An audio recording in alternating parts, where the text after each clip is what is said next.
You've entered the archives of the forgotten. I'm Dr. Haunted. Tonight, I'll show you what was never meant to be heard. Just remember, once you know the truth, you can't unhear it. I never wanted to tell this story.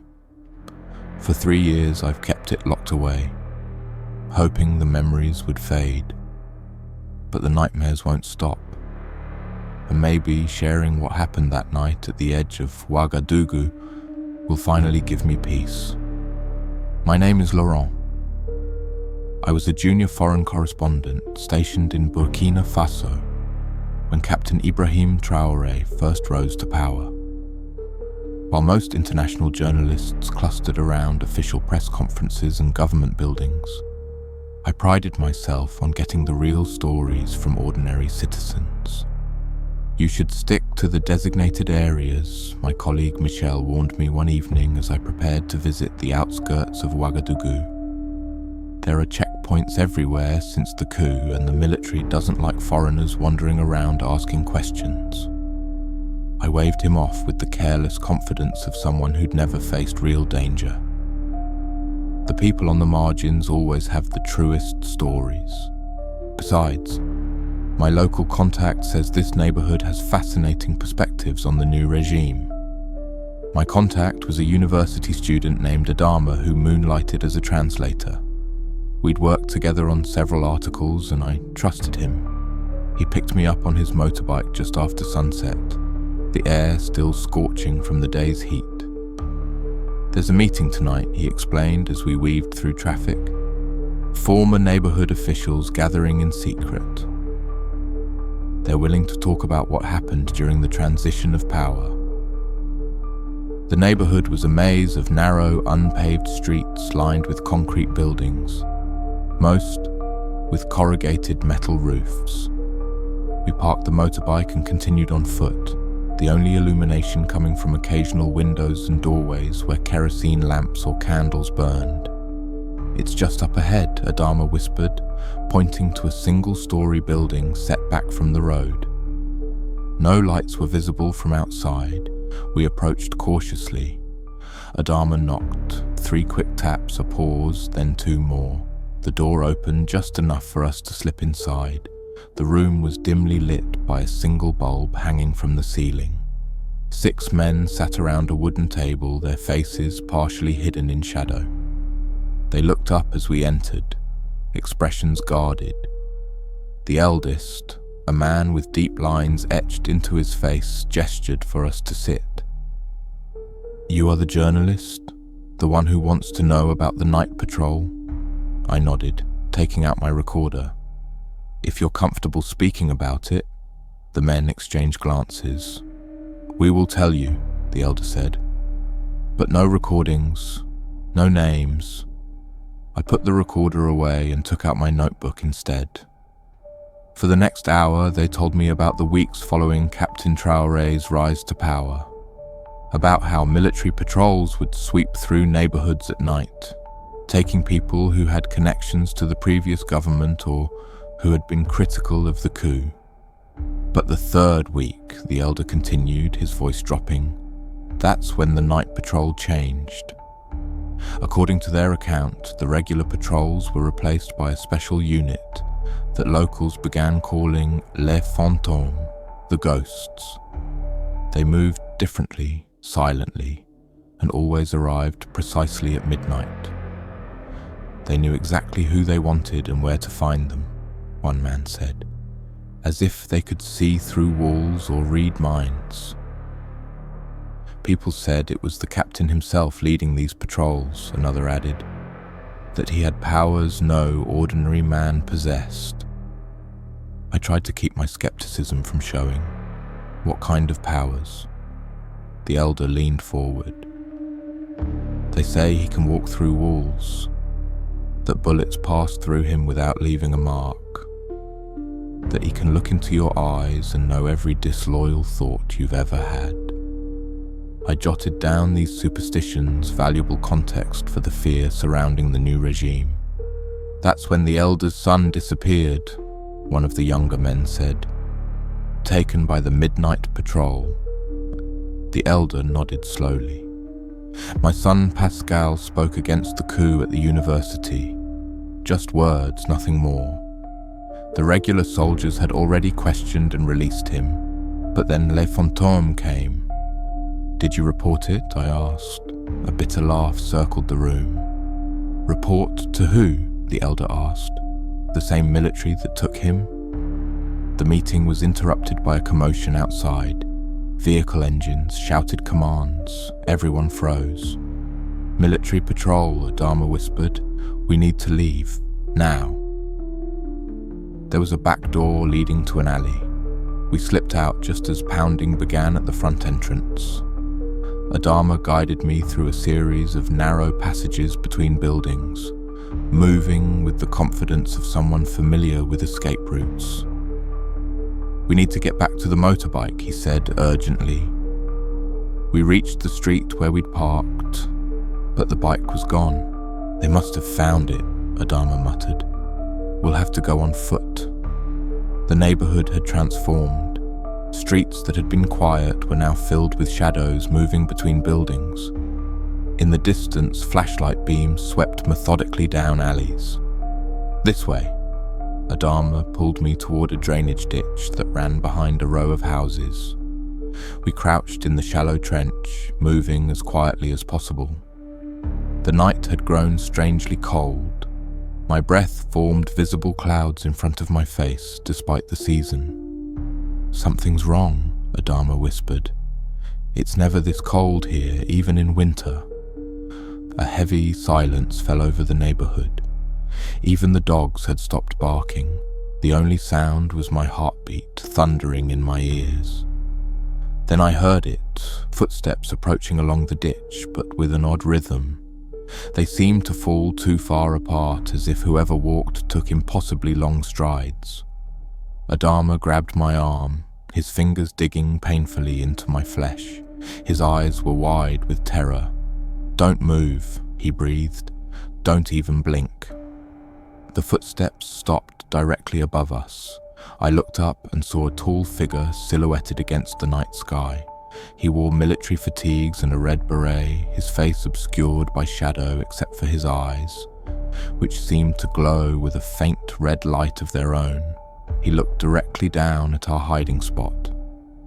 I was certain we'd been discovered, but after a moment he turned his head as if listening to something beyond human hearing.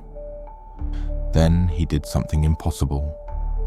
He stepped forward, not around the ditch, but onto the air above it, crossing it in a single stride before continuing down the alley. Adama's grip on my arm relaxed slightly. Captain Traoré, he whispered, so quietly I barely heard him. That's ridiculous, I whispered back. A captain wouldn't be leading a routine patrol, and people can't walk on air. Adama didn't respond. His eyes remained fixed on the spot where the figure had vanished. We waited 10 more minutes before continuing our escape. The neighborhood had grown quiet again, the search apparently moving to another area. We finally reached a main road where Adama flagged down a taxi. Back at my hotel, I tried to make sense of what I'd seen. The figure must have stepped on something crossing the ditch, a plank or debris I hadn't noticed in the darkness. The glowing eyes were just a trick of light reflected from a distant street lamp. I filed my story the next day, focusing on the factual elements: neighborhood searches, disappearances, the climate of fear, omitting the supernatural claims that couldn't be verified. 3 days later, Adama disappeared. His family said military officers had come for him at dawn, showing a list of names and a photograph of him with a foreign journalist. When I tried to investigate, I was detained and questioned for 8 hours. They had my notebook, the one I'd used at the meeting. They knew exactly who I'd spoken to and what had been said. My official press credentials were revoked, and I was given 48 hours to leave the country. As I was escorted to my hotel to collect my belongings, a military vehicle pulled alongside us. The back window lowered slightly, revealing a man wearing a red beret. Though I never saw his face clearly, His eyes met mine for a brief moment. That night, I had my first nightmare. The figure with the red beret standing at the foot of my bed, walking toward me with those impossible strides, his eyes glowing in the darkness. In the dream, he leaned down and whispered in my ear, "You came looking for stories. Now you are part of one." I've been back in Paris for 3 years now, covering finance instead of conflict zones. Sometimes I try to find information about the men from that meeting, about Adama, but it's as if they never existed. And on certain nights, when the temperature drops unexpectedly, I wake to find my room unusually cold and the lingering sense that someone just stepped over my bed with impossibly long strides.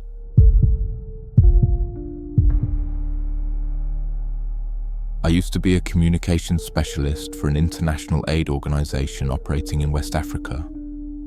My job was to maintain radio contact with our field teams and coordinate logistics between remote outposts.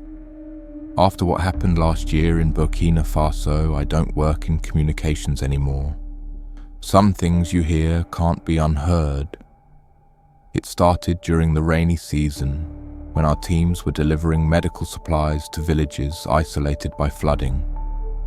The political situation had grown tense following Captain Ibrahim Traoré's consolidation of power, but our organization maintained strict neutrality, focusing solely on humanitarian assistance. Our main compound was in Bobo Dioulasso, with satellite teams operating throughout the country's southwest region. My command center was a converted storage room filled with radio equipment, satellite phones and weather monitors.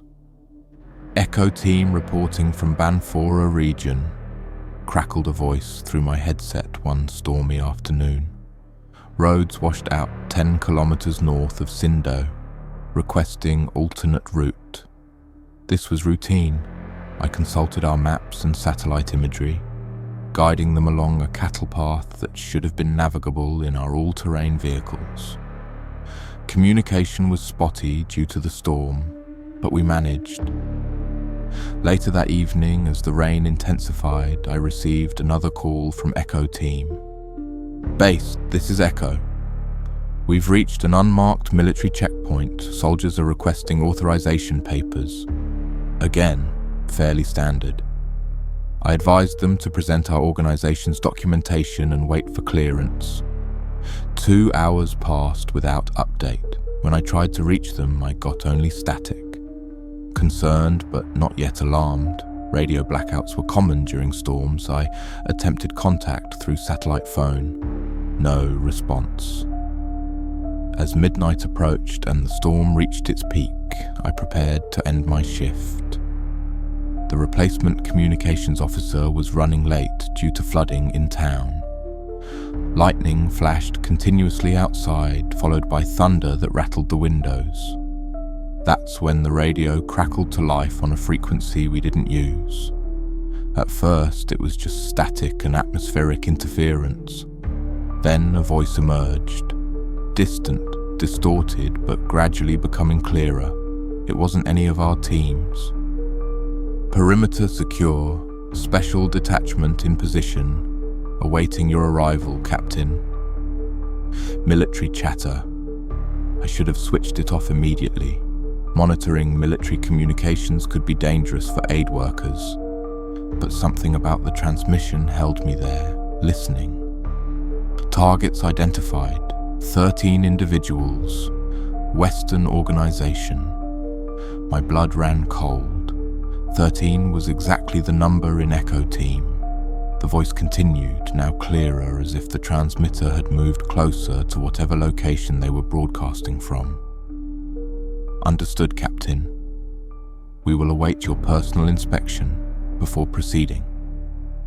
Another voice responded, lower, with a distinctive cadence that sent chills down my spine.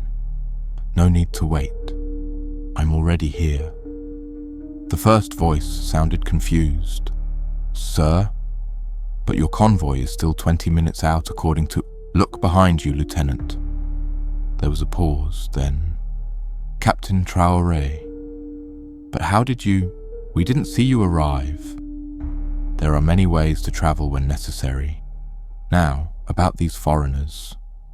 I should have stopped listening. Instead, I grabbed a recorder and connected it to the radio. What followed was a methodical interrogation of what I presumed were Echo team members. The captain's voice remained eerily calm throughout, asking precise questions about their activities, their contacts, their true purpose in the region. Then came a sequence I still hear in my nightmares. "This one continues to lie," the captain said. "Perhaps a demonstration will encourage honesty." A scream erupted through my headphones, so loud and sudden I ripped them off. When I cautiously put them back on, there was silence. Then the captain's voice again. "Now, who would like to tell me about your organization's relationship with the former regime?" What disturbed me most was how the transmission quality had changed. Initially distant and staticky, it now sounded as clear as if the captain were in the room with me. I could hear rain in the background, the same rain beating against my windows. A new voice spoke, one I recognized as Dr. Maureen, Echo Team's leader. "We are a humanitarian organization. We have no political affiliation. We only provide medical..." "You misunderstand," interrupted the captain. "I already know the truth. I'm merely giving you the opportunity to confess." "There's nothing to confess. Look at our supplies. It's all medicine, food, water purification." "The supplies, yes, legitimate cover. But the transmissions, the coded messages hidden in your logistics reports, your midnight communications with foreign intelligence..." Dr. Maureen sounded genuinely confused. "What transmissions?" "We report to our base in Bobo Dioulasso, nowhere else." There was a pause. Then the captain's voice dropped to a near whisper that somehow transmitted perfectly. "Interesting. You believe what you're saying. You don't know you're being used." Another pause. "Lieutenant, confiscate all communications equipment. I want it analyzed at headquarters." My heart raced. If they traced the equipment, they might discover our frequency patterns, our communication protocols. They might trace transmissions back to our base. The lieutenant's voice. "Yes, sir." "And the personnel?" Another long pause. When the captain spoke again, his voice had changed subtly, deeper, with an odd resonance that made the radio speakers vibrate unnaturally. "Release the medical staff. They are what they appear to be. But that one," presumably he pointed, "and that one, they are not what they seem. I will deal with them personally." Something in his tone made my skin crawl. The lieutenant apparently felt it too. "Sir, according to protocols, we should transport all detainees to headquarters for proper..." "Are you questioning my judgment, Lieutenant?" The temperature in my communications room seemed to drop 10 degrees in an instant. No, Captain, of course not." "Good, because I see things others cannot. I know truths hidden from ordinary eyes. These two are not ordinary spies. They are something worse." The transmission continued but grew increasingly strange. The captain's voice began overlapping with itself, as if multiple recordings were playing simultaneously, slightly out of sync. Some of his words seemed to be in languages I didn't recognize, ancient-sounding dialects that had no place in modern military communications. Lightning struck somewhere very close to our compound, and the lights flickered. When power stabilized, the radio had changed frequency on its own, now broadcasting nothing but static. I frantically tried to return to the previous frequency, but couldn't find it again. It was as if it had never existed. Dawn broke with no word from Echo Team. I reported their missing status to my supervisor, who initiated emergency protocols. A search and rescue team deployed immediately. They found our vehicles abandoned at a location matching the coordinates I'd last received. No checkpoint, no military presence, no echo team, just empty vehicles with the keys still in the ignition and medical supplies untouched in the back. 2 days later, 11 team members walked into a village 20 kilometers away. They had no memory of what happened after reaching the supposed checkpoint. No explanation for how they'd traveled so far on foot through flooded terrain.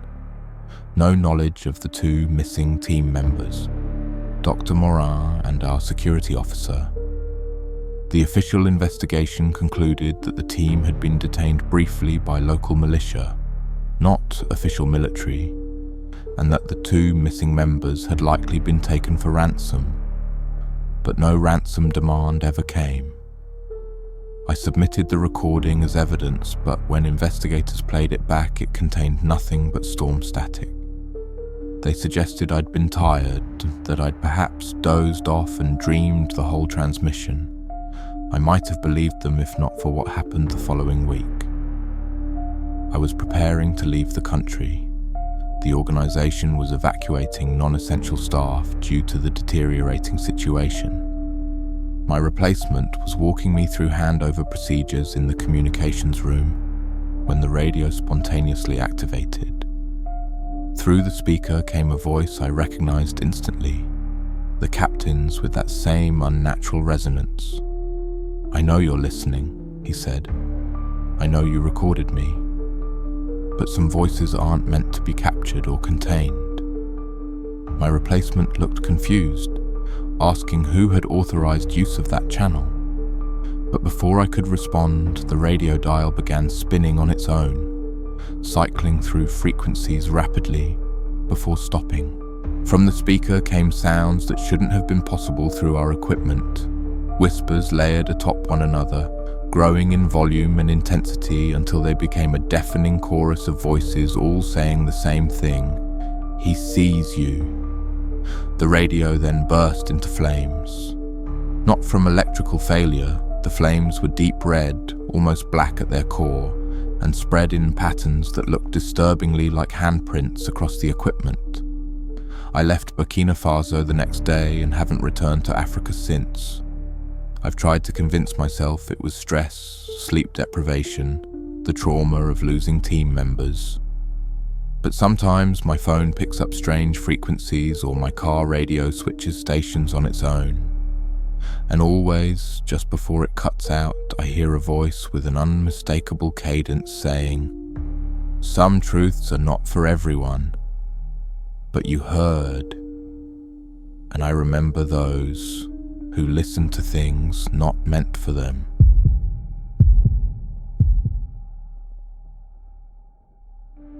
I've served in peacekeeping forces across 3 continents, but nothing in 20 years of military service prepared me for what I witnessed in Burkina Faso.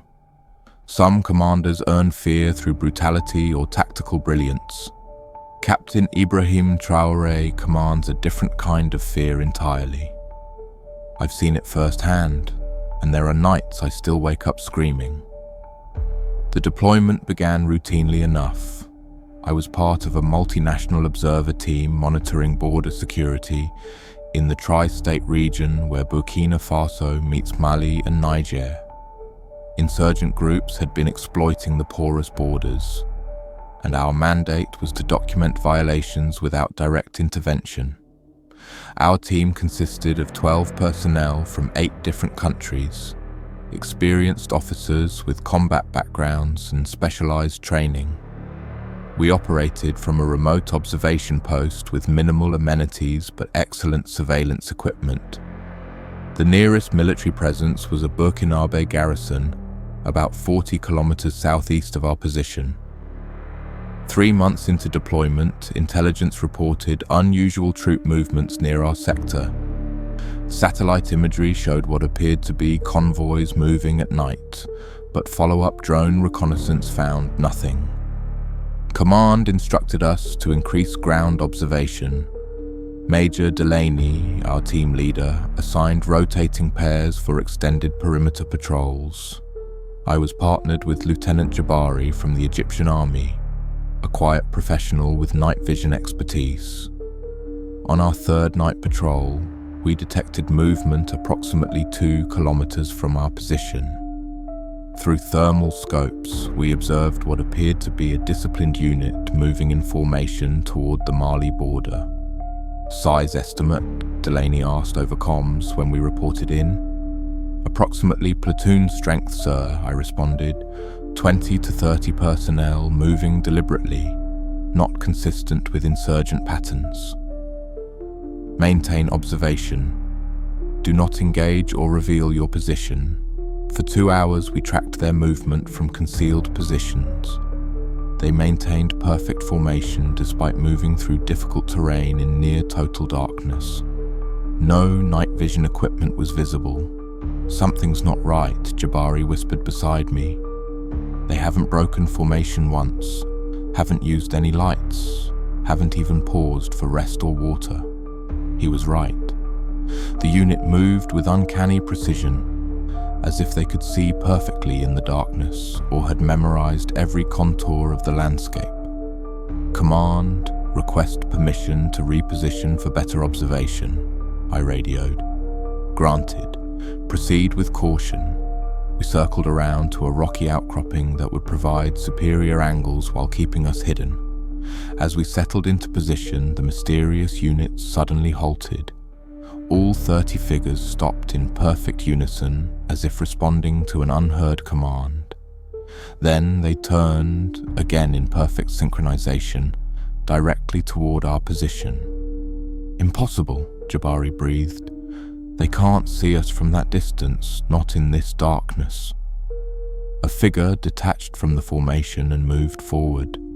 Through my scope I could make out an officer's uniform and the distinctive silhouette of a red beret. Command, we have visual on what appears to be a Burkina Faso officer approaching our position, I reported, keeping my voice steady despite rising anxiety. Static answered. Our communications had gone dead. Jabari and I exchanged glances. Standard protocol dictated immediate return to base when communications failed, but abandoning observation of a potential border incursion violated our primary mission parameters. The officer continued advancing directly toward us, not toward our general area, but precisely toward our concealed position as if he could see us clearly. The main unit remained motionless. We need to move, Jabari said, his usual calm cracking slightly. Something's wrong. We retreated carefully, maintaining stealth protocols. After creating sufficient distance, we circled back toward base using an alternate route. A journey that should have taken approximately 90 minutes. 3 hours later, we were still walking. The terrain had become unfamiliar. Stars that should have guided us home seemed to shift position. Our GPS devices displayed coordinates that changed erratically, sometimes showing us kilometers from our actual position, sometimes not functioning at all. We're being jammed, I suggested, though the explanation felt inadequate. Jabari shook his head. This isn't technological interference, this is... He hesitated, uncharacteristically superstitious. Something else. Dawn broke to reveal we'd been walking in circles despite maintaining what we believed was a straight course. Exhausted and confused, we finally spotted a landmark we recognized, a distinctive baobab tree marking the approach to our observation post. Relief was short-lived. As we drew closer, we saw no activity at the base.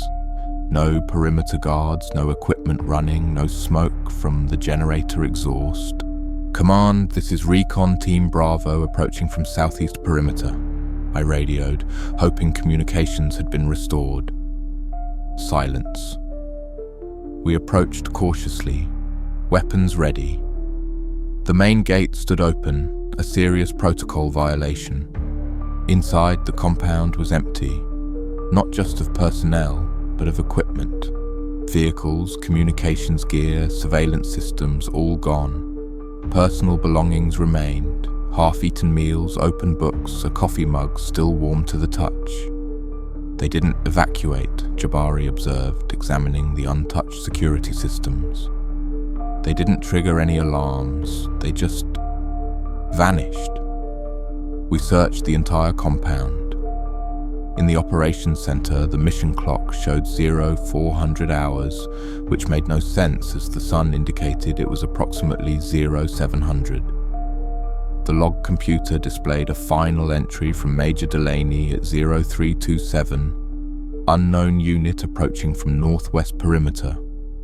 Captain identified as Ibrahim Traoré, not on scheduled liaison roster. Attempting contact. Nothing further. We tried the emergency satellite phone, our last communication option. A voice answered immediately, speaking French with a distinctive Burkinabe accent. Observer Post Sierra. We've been expecting your call. I identified myself and requested emergency extraction. Extraction? Why would you need extraction, Captain? Your team completed the mission and departed yesterday. That's impossible. I'm at the base now with Lieutenant Jabari. The team is missing. A long pause followed. No personnel matching your descriptions were assigned to that observer team, Captain. I argued, providing mission details only a team member would know.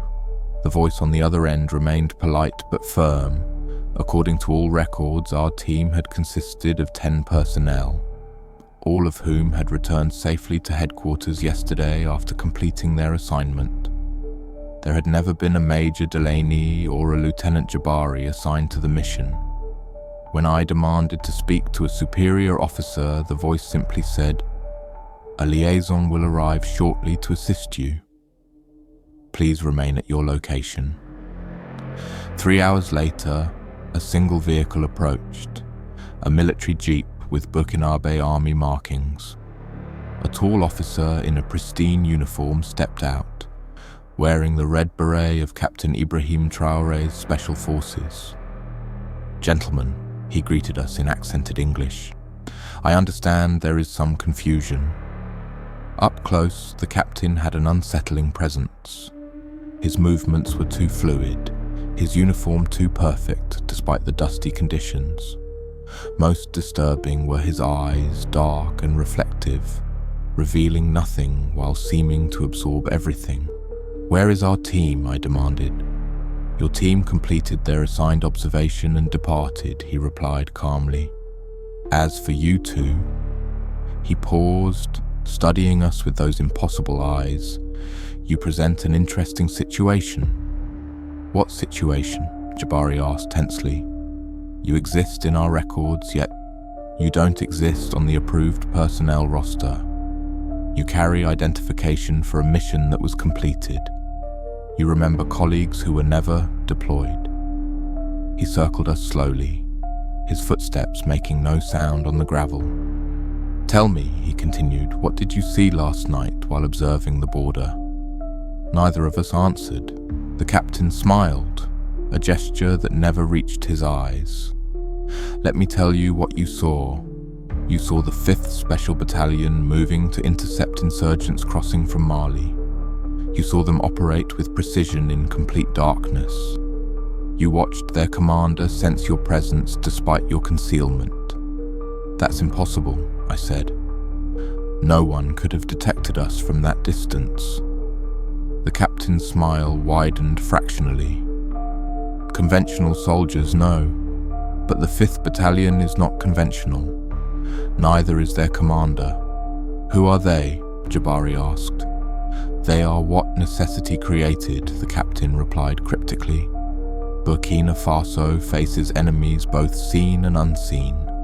Some threats require unique countermeasures." He gestured toward the jeep. "Come, you will be escorted to headquarters for debriefing." Every instinct screamed danger, but we had no options.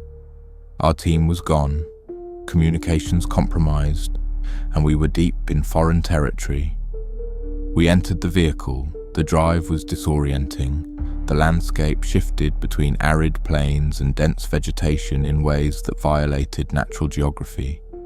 The sun seemed to reposition itself in the sky.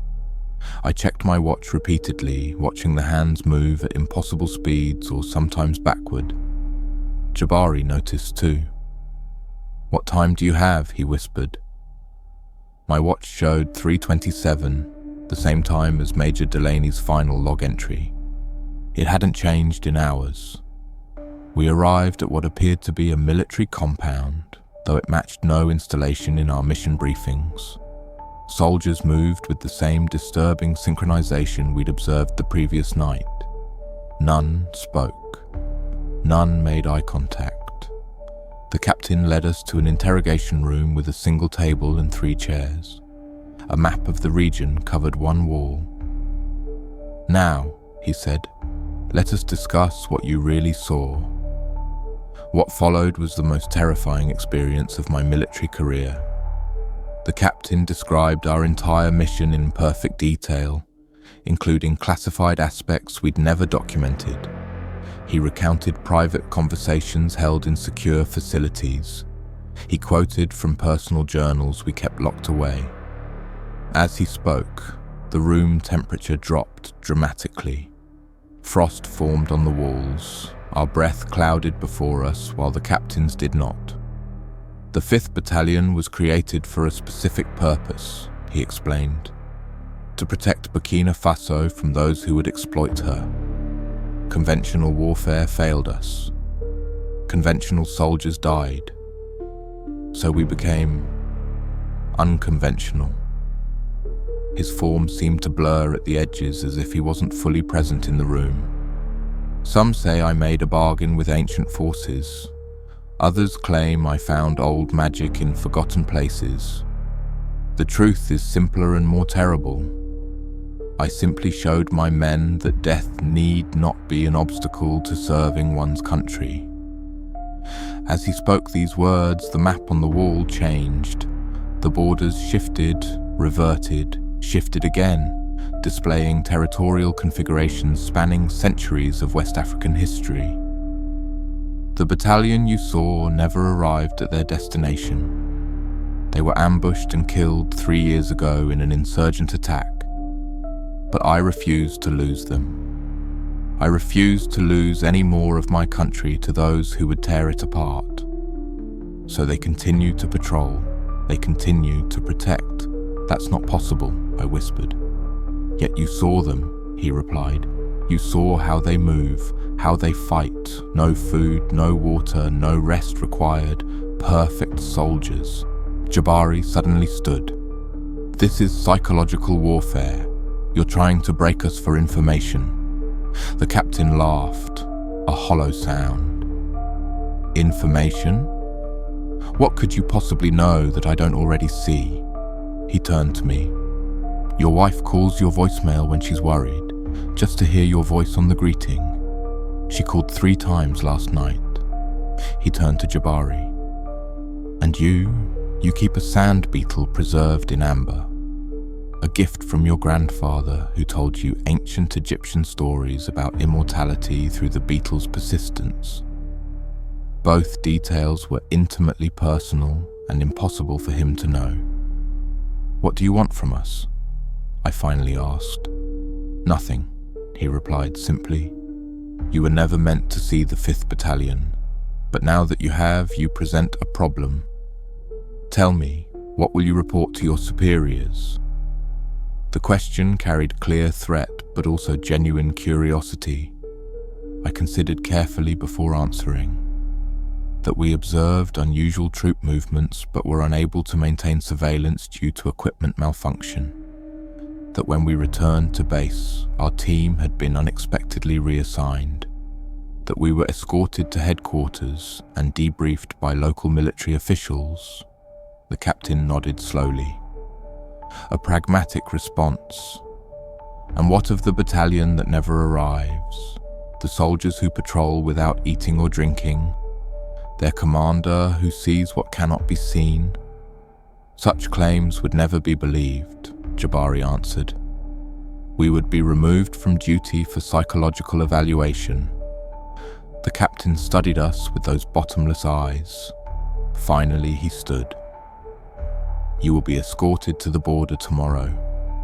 Your identification will be revised to match the official record. You were never at Observer Post Sierra.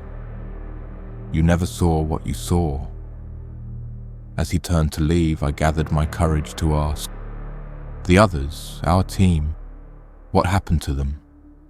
He paused at the doorway. "Nothing happened to them, Captain, because they were never there, just as you were never here." We were transported out the next morning, delivered to a UN checkpoint with documentation showing we'd been part of a different observer mission entirely. Our original identification, mission notes and equipment had vanished. Official records confirm our amended assignment. Inquiries about Observer Post Sierra reveal it was decommissioned years ago after a successful mission completely different from what we remember. Lieutenant Jabari returned to Egypt and left military service shortly after. We maintained contact through encrypted channels, comparing notes, confirming each other's memories before they could be erased by doubt or time. 2 months ago, his messages stopped. His family reports he returned to active duty and was assigned to a special joint task force in West Africa. They receive regular letters describing routine peacekeeping activities. I know better. The handwriting in those letters isn't his. I recognized it immediately. The same elegant script I saw on the map in that impossible room where frost formed, while a captain explained how death was no obstacle to serving one's country. I've requested transfer to any mission that would return me to that region. Not to expose what I saw. I know better now. I go because somewhere there is an observer post that existed and didn't exist. Somewhere there is a battalion that patrols without ever arriving, and somewhere Lieutenant Jabari is among them. Jabari.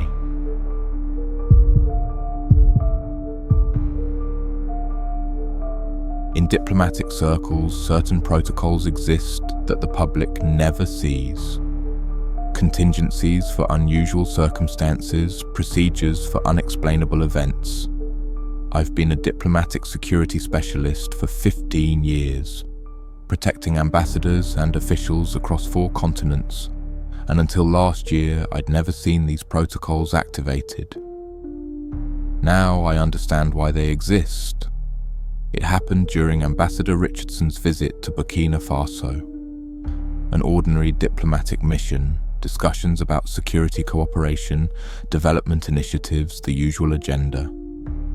I headed the ambassador's protective detail, 5 of us in total, all experienced agents with extensive training. The first 3 days proceeded without incident. Standard meetings at government ministries, visits to American-funded development projects, the expected photo opportunities. Ambassador Richardson was a career diplomat, unflappable and meticulous. Nothing seemed to rattle her.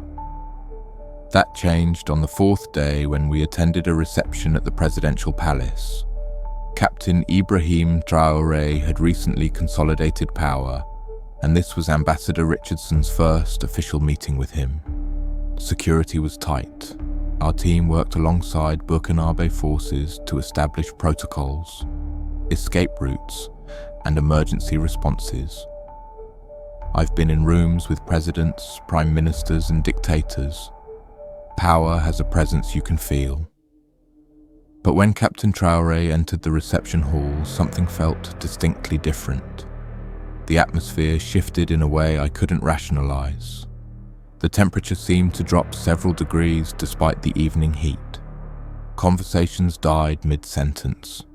Even the ambassador, normally poised and prepared, faltered for a moment before regaining her composure. He was younger than I expected, dressed in a simple military uniform with the signature red beret.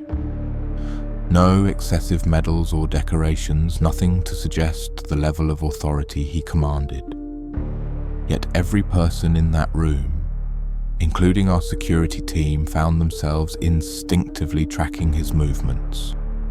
The The formal introductions proceeded normally.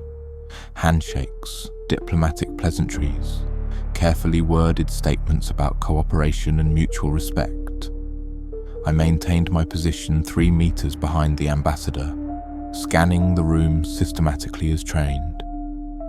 It was during this scan that I noticed something odd about the grand mirrors lining the reception hall. Ornate, gold-framed affairs from colonial times. They reflected the elegant room perfectly, except for one detail.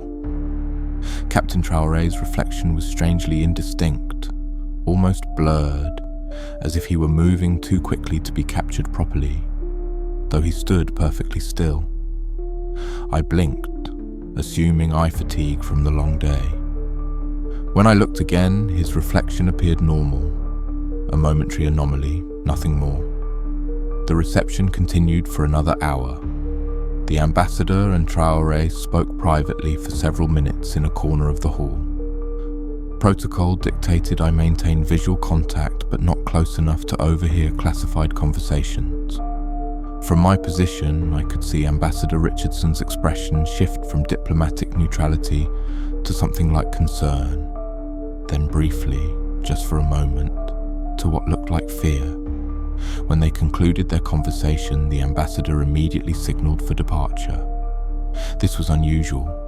We'd planned to stay another 30 minutes to allow her to speak with other officials.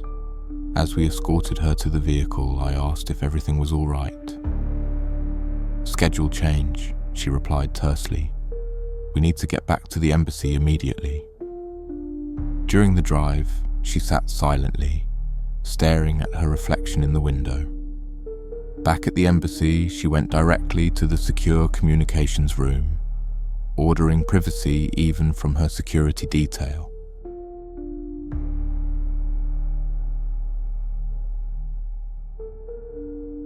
This violated standard protocol, but her authority overrode our procedures.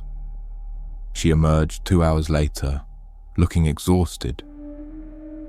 "Thomas," she said, addressing me by name rather than title, which was rare, "I need to speak with you privately." In her office, with the door closed, she didn't immediately speak.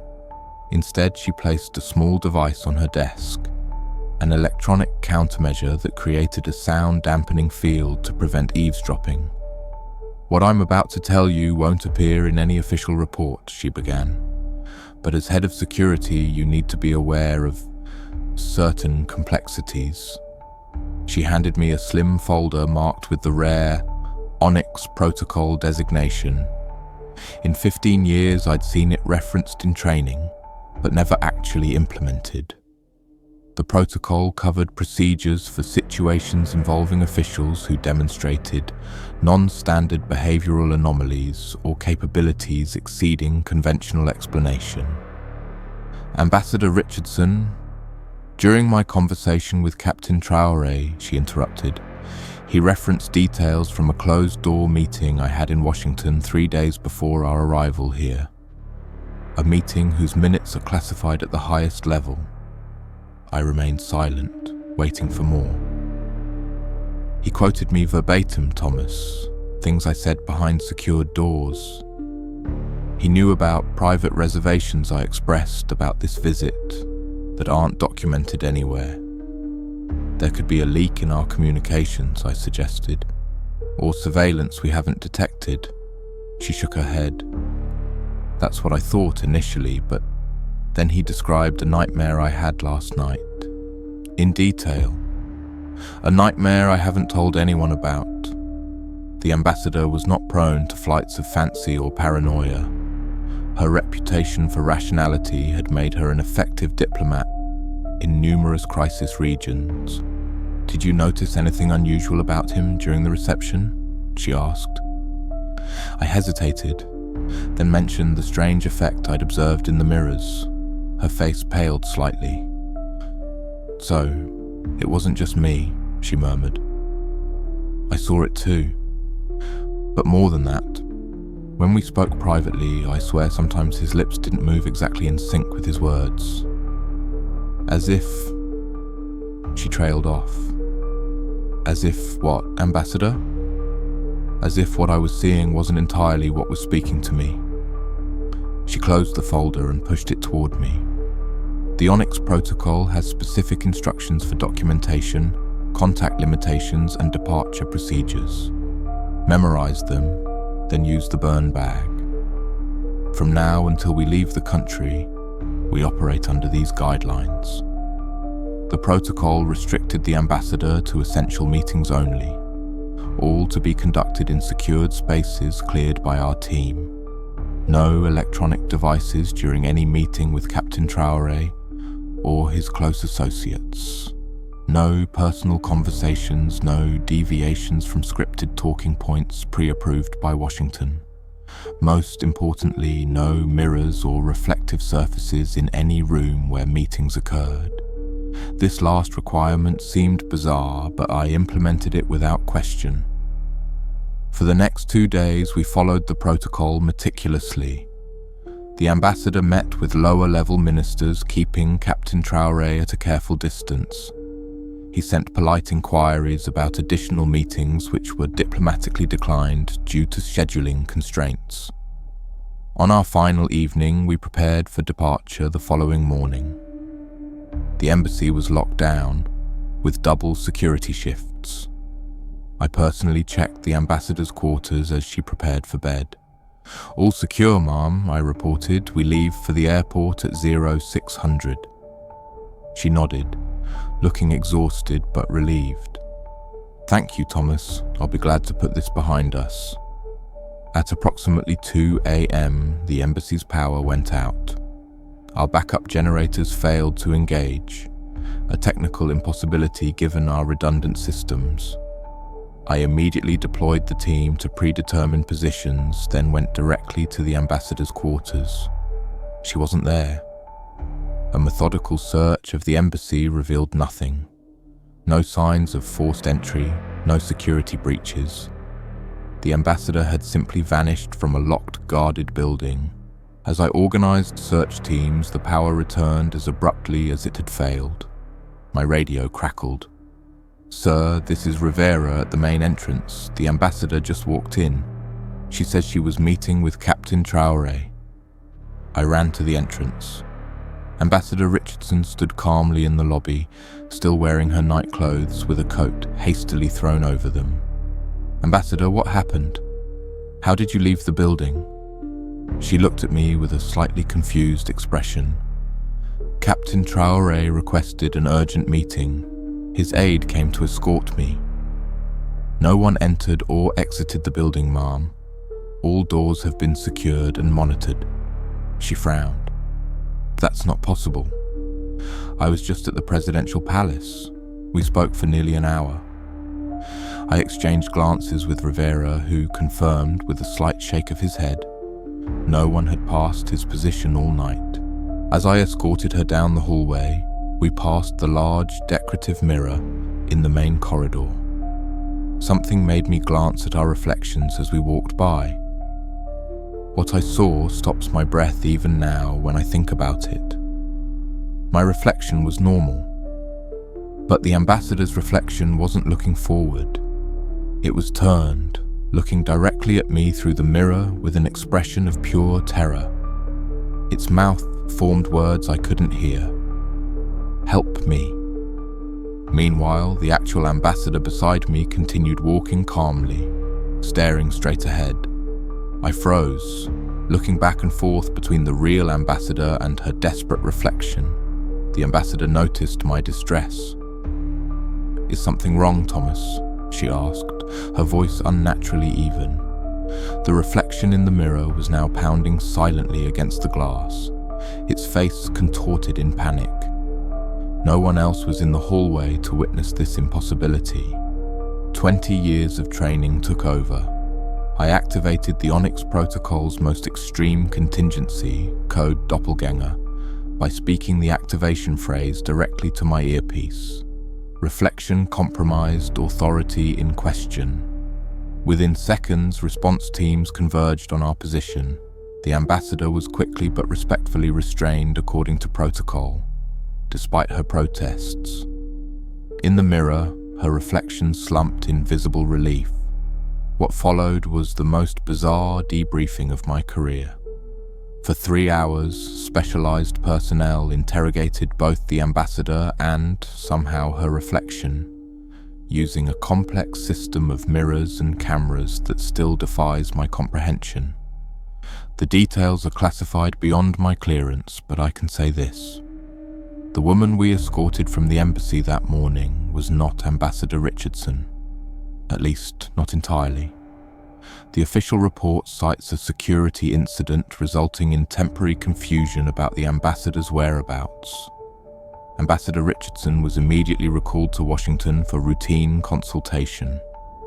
She never returned to diplomatic service. I was debriefed for 2 weeks at a facility I'm not authorized to name.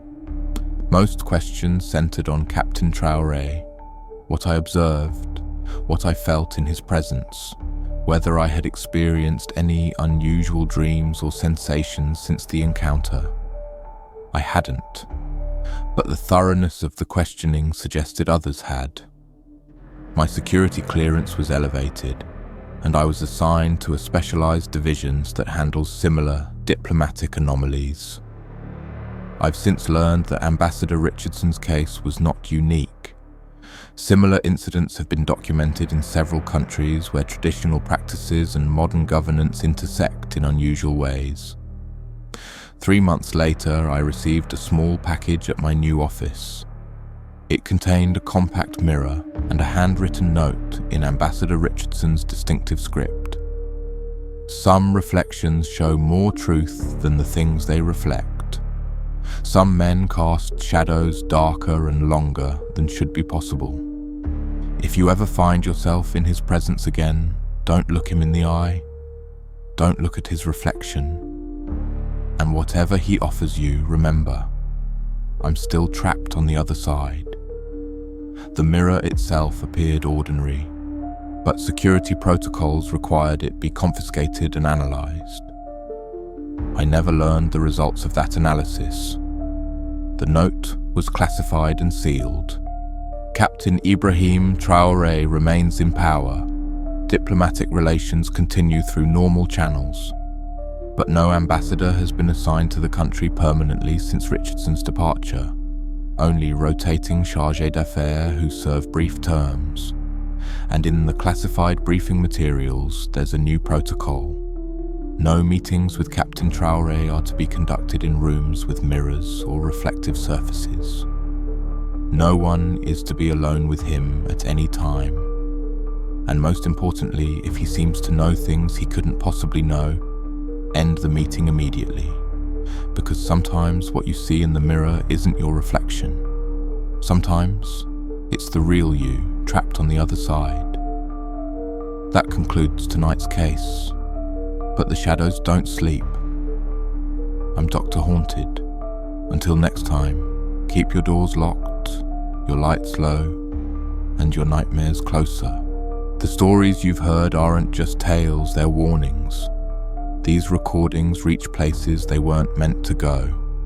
Those with certain abilities can sense when their stories travel. Check your reflection tonight. Listen for strange frequencies on your radio. And if you feel watched while walking alone, remember, some patrols never end their duty.